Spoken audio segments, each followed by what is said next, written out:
Hello, I'm Dr. Kristen Dams-O'Connor. I'm the director of the Brain Injury Research Center at Mount Sinai in New York City, and I'm a professor of Rehabilitation Medicine and Neurology at the Icahn School of Medicine at Mount Sinai. We've received a really positive response from many of you after the first few videos that we created together with the Brain Injury Association of America. And we've been listening carefully to learn more about the types of things that might be most useful for individuals living with brain injury during the COVID pandemic. So this video is going to focus on creating a routine while we're all stuck at home. For most of us, our schedules have been completely upended. Our job duties have shifted, and our social events, our medical appointments, and our favorite activities have all been canceled.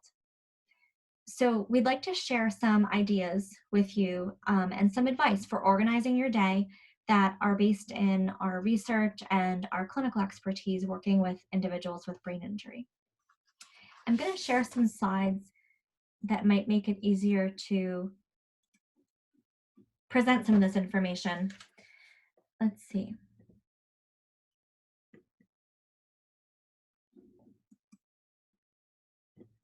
Okay. Now, without some structure, we can easily become bored, lonely, unproductive, and even feel a little sad or lethargic. A lack of structure can also really disrupt our sleep patterns, which can result in feeling fatigued during the daytime and can cause other problems that are associated with poor sleep. A schedule or a routine affords us some predictability, a sense of what will come next in our days.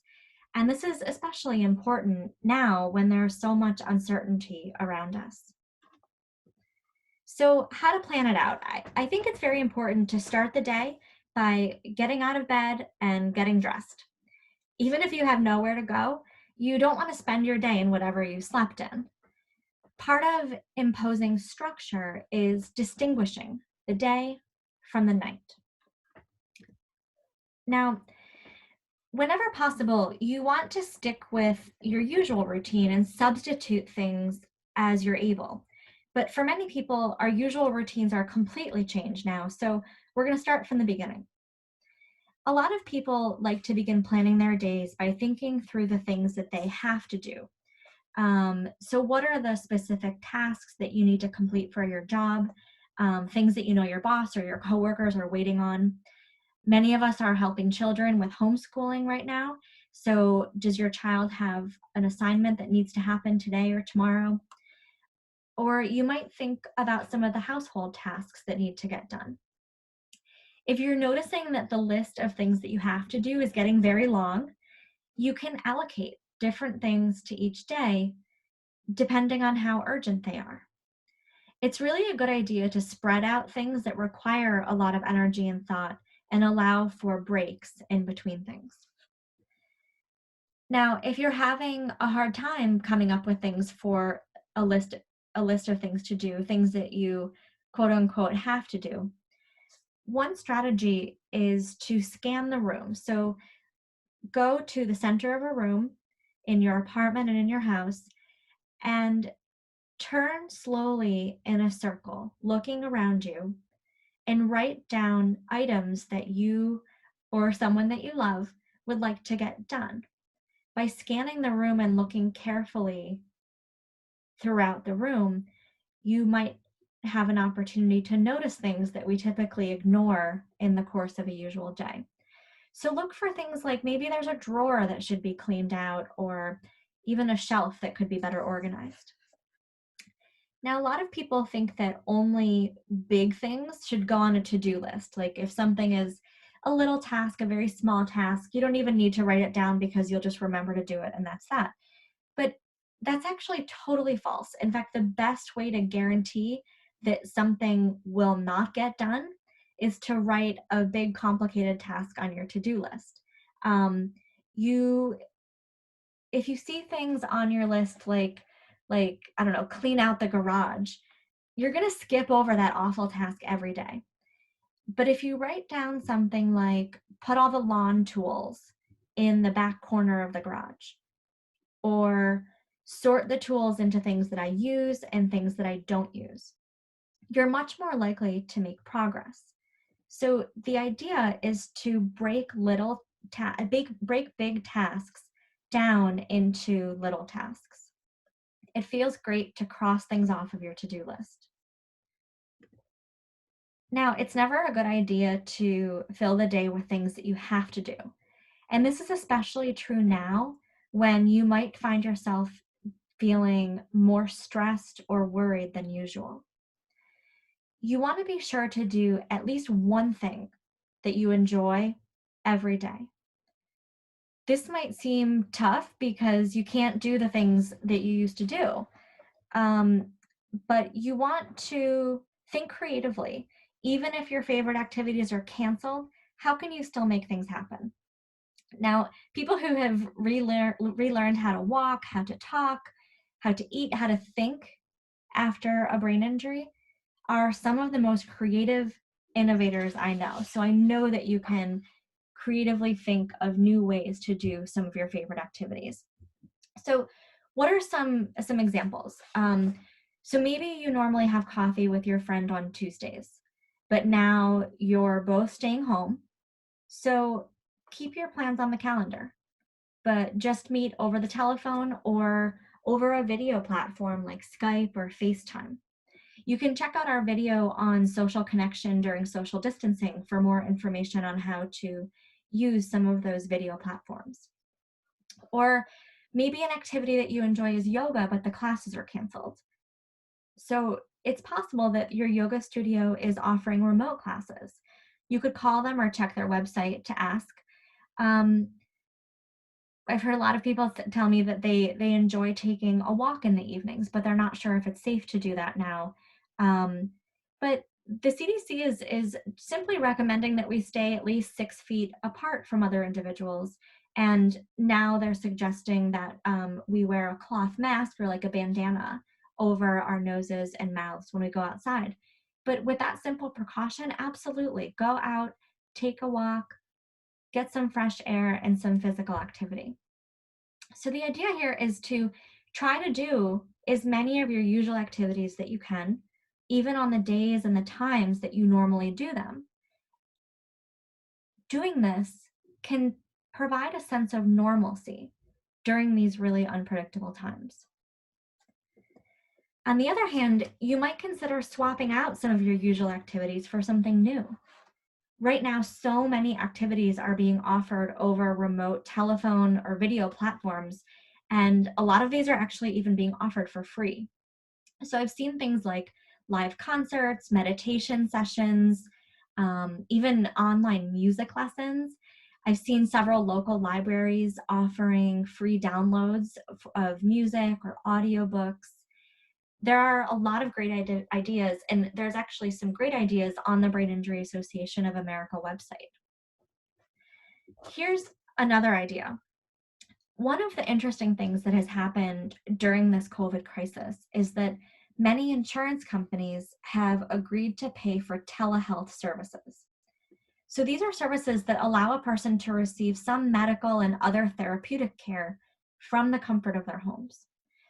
We know that a lot of people with brain injuries have a hard time getting to in-person clinical appointments, whether because they experience transportation barriers or maybe specialized providers are not available near where you live, or there may be financial barriers. So it's sort of interesting that now, when everything is canceled, it might actually be easier to access certain services like psychotherapy, cognitive rehabilitation, physical therapy, and other treatments that were difficult to access before. Our team at the Brain Injury Research Center at Mount Sinai is offering a range of service, as are many of our colleagues across the country. So using this time that we're all at home to learn new skills may be a great way to pass your time, because you're investing in yourself. You're learning skills that may actually help you to improve your functioning. We've heard many people tell us that despite everything being shut down, Thanks to the current availability of telehealth coverage, they're able to access things that they couldn't access before. So that has at least provided a bit of a silver lining. We want to also offer some just general tips for developing a schedule and a routine. One is to set limits around the time that you spend on certain things. So you might use a stopwatch or a timer to help you keep track. But the idea is that, for example, you don't want to accidentally spend 4 hours surfing the internet when you had just hoped to find a recipe for dinner. You, over time, will find that by estimating how long something takes and then seeing how long it actually took you, over time, you'll gain a better sense of how many things you can accomplish in a given period of time. This will help you over time to develop more productive and more realistic schedules. Another important thing is to set limits on stuff that makes you stressed out. Many people are finding right now that just watching the news makes them feel stressed out, or reading people's comments on social media might feel stressful. So pay attention to how you feel in different settings and doing different things. If you notice things like your heart beating a little faster, or you feel your muscles tense up, you find yourself holding your breath, you might feel your belly feel a little unsettled, a tiny bit nauseous, worried, stressed out. These are all signs of stress. And it's really helpful to recognize these signs and to actually identify the specific activities or even the people who are causing them. You want to limit the time that you spend on these types of activities. So, for example, some people are saying, I'm just going to check the news twice a day. That's it. Because they feel worried or stressed out when they spend hours and hours watching the news. If possible, and I would say this is probably even more important, you want to try to avoid things that stress you out completely when it's bedtime. So it's never a great idea to rev up your stress response system right before bed. This is not going to help you get a good night's sleep. Now, as with everything, scheduling should happen in moderation. It's simply not necessary to book every minute of your day. This is just going to feel very rigid, very constraining. Especially now, we need to give ourselves some grace. We need to build in time to take care of ourselves, time to relax, build in breaks. So, a quick review of some of the things to think about when you're trying to create a schedule or a routine. You're going to get out of bed and get dressed. You might start from a list of things that you have to do, but you're going to spread things out over time and take breaks as needed. Be sure to include at least one thing that you enjoy every day. Continue your usual activities as best you can, even if it means doing something differently.